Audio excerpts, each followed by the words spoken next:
દાદા આપણે ચેતલ રોડે જે અત્યારે નવો રોડ બની રહ્યો છે તેમાં પાઇપલાઇનમાં ખૂબ મોટો ભ્રષ્ટાચાર થઈ રહ્યો છે અને વાટા બુર્યા વગર એમને પાઇપલાઇન બુરી દેવામાં આવે છે એ બાબતે આપ શું કહેશો? પ્રથમ તો તમને બધાને ધન્યવાદ કે તમે આ એક મહત્વનો મુદ્દો હું છેલ્લા 3 મહિનાથી ઉજાગર કરતો હતો, પણ તમે આજે ઉજાગર કર્યો એ બદલ તમને બધાને ધન્યવાદ. અમરેલી શહેરમાં નહીં, સમગ્ર ગુજરાતની જ વાત કરું તો આ ધંધા ચાલે છે, પણ અમરેલી શહેરની વાત કરીએ તો છેલ્લા 1.5 થી 2 વર્ષમાં સમગ્ર શહેરમાં ચારેય બાજુ વિકાસે મોટો ટાઈફો લીધો છે.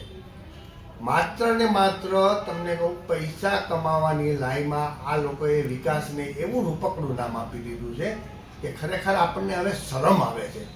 આ તમે જે વાત કરો છો ચિત્તેર રોડમાં, એ ખરેખર ઘણા સમયથી પાઇપલાઇનનું કામ ચાલે છે. મેં જે તે સમયે પણ આ અંગે થોડીક ફરિયાદ કરેલી હતી, પણ આ તંત્ર અને એના અધિકારીઓ અને સરકાર અને એના મળતિયા અને એના કોન્ટ્રાક્ટરો સંપૂર્ણપણે બેફિકરા બની અને નાશરમીની તમામ શરમો નેવે મૂકી દીધી છે. ખરેખર આ પાઇપલાઇનમાં જ્યારે જોઈન્ટિંગ આવે ત્યારે એની માથે કોટિંગ કરવું પડે, એને સીલ કરવો પડે, નીચે પણ એને આરસીસી નો સપોર્ટ આપવો પડે.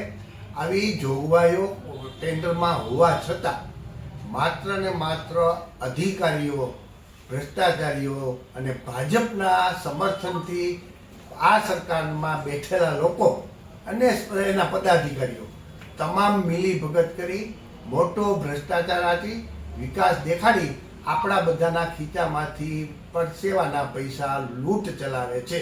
આની કરતાં તો ખરેખર સીધી ખીચા કાપવાના ધંધા શરૂ કરે ને તો પણ આપણે એમાંથી બચી શકીએ છીએ. માત્ર જે તમે ચિત્તલ રોડની વાત કરો છો, એ ચિત્તલ રોડ ઉપર જે અત્યારે કામ ચાલી રહ્યું છે એમાં પાઇપ આજે નાખે છે, બપોર પછી એનું પુરાણ કરે છે અને બીજે દિવસે સવારે એમાં રોડનું કામકાજ શરૂ કરે છે. રોડ પણ 1.5 ફૂટ ટૂંકો કરવામાં આવી રહ્યો છે.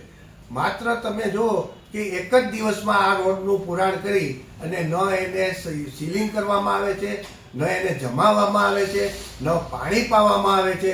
અને જ્યારે એને પૂછીએ ત્યારે એમ કે અમે પાઇપલાઇનની અંદરથી અમે ઘરી અને એનું સીલિંગ કરીએ છીએ. આ ઘરી નહીં, આ લોકો ગમે ત્યાં ઘરી જાય છે અને એ પૈસામાં જ ઘરે છે.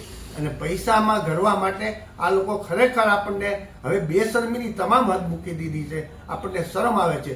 તંત્ર જાગે, થોડા દિવસમાં આ કામ પૂર્ણ થશે અને ચોમાસું બેસશે એટલે અહીંયા ભૂવા પડવાના.